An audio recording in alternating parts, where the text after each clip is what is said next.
Today I'm wrapping up a 1985 K5 ex-military Blazer, which is an M1009 military name.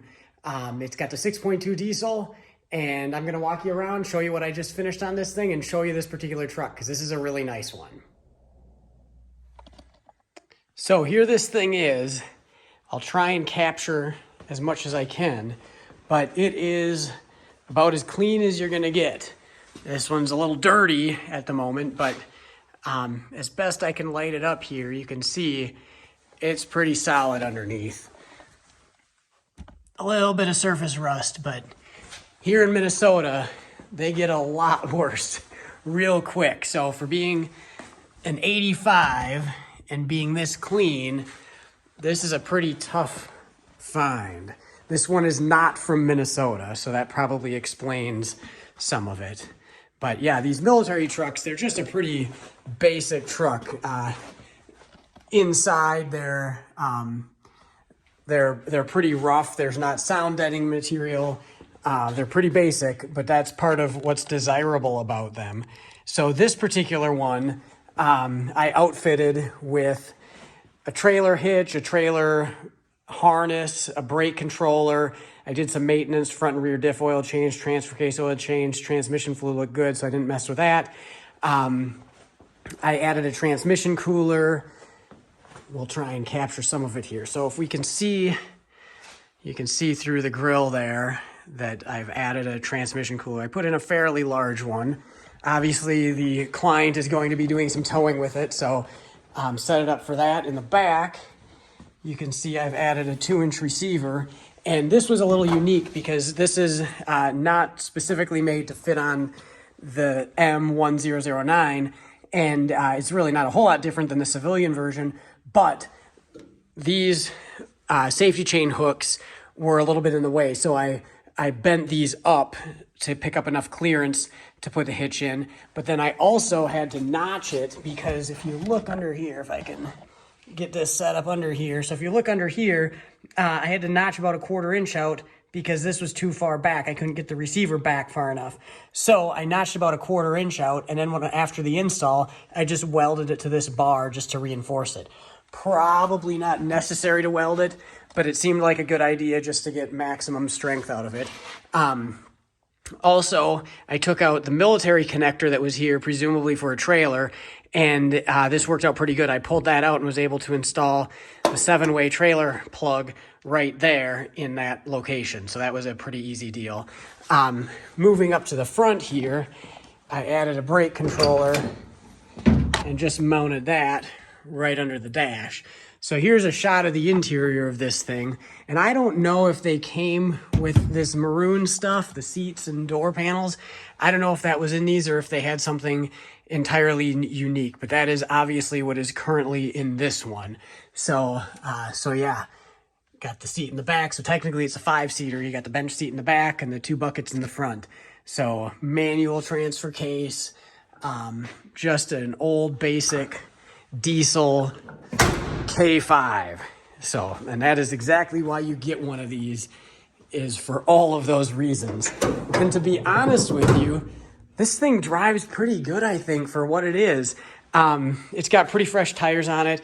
It walks around a little bit cruising down the road. It doesn't, run like an arrow straight down the highway. But really, I'm pretty impressed with how good it does drive. And this motor makes a clatter when it's cold, but once it warms up a little bit, it really is a pretty nice running vehicle. It's got a 24-volt system. I'm not familiar with that, and so when I was running this 12-volt stuff, I just tapped off. I could have either tapped off the positive on the second battery or the negative on the first battery. Either way, you've got it's in series, so you've got your plus 24, then you've got these 2 batteries tied together here, negative to positive, and then you've got your ground right there. So if you measure from here to there, you've got 24, but if you measure from ground to there or there, because electrically it's the same point, you'll get your 12. So for the brake controller and the 7-way plug in the back, all of that, I wired up to this terminal here and we got our 12 volts. So not too hard of a deal. This thing also has dual alternators in it. So yeah, kind of a cool truck. It's not a huge, super heavy vehicle, so it's not gonna make like the best ever tow vehicle, but it's certainly gonna be good. Also, these 6.2s without a turbo, which they of course don't have, diesels just don't make a lot of power, so it's not gonna, be the biggest workhorse ever, but it's gonna work nice and it's gonna accomplish exactly what they need to do. Okay, so we're out here in the M1009. It's a little snowy out today. We're gonna fire this thing up. So it's got a manual glow plug switch here. We'll turn that on, and then when we turn on the ignition, the glow plugs will warm up. We'll let it set for a couple seconds. There's no glow plug light. We're gonna press about halfway down on the throttle, and we'll start it up. Now we can turn off the glow plugs. We'll buckle up and we'll go for a quick drive.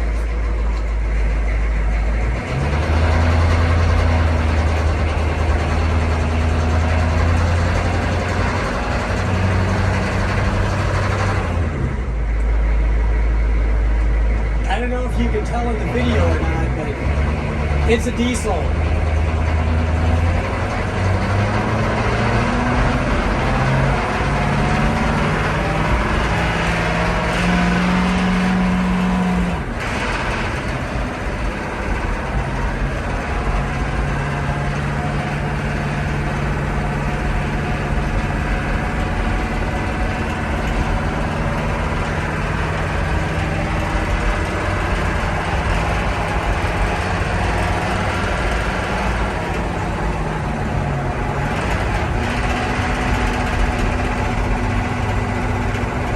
This thing really clatters when it's cold.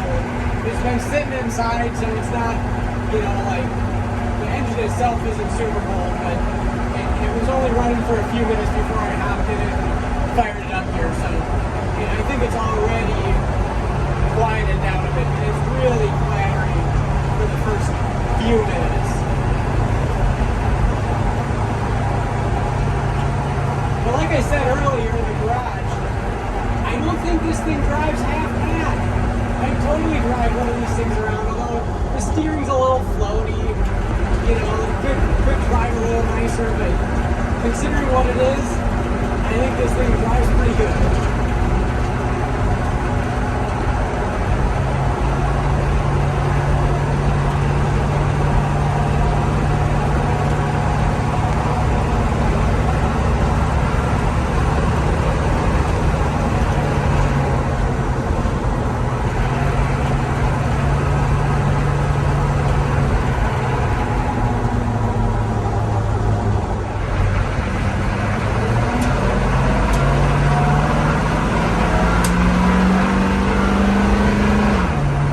Much less clattery now that we've got a little bit of heat in it.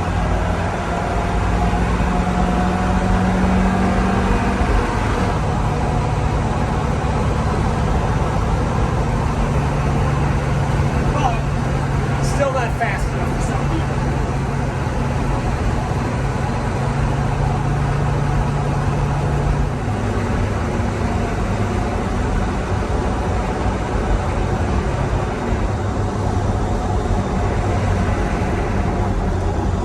That poor guy got stuck behind a school bus.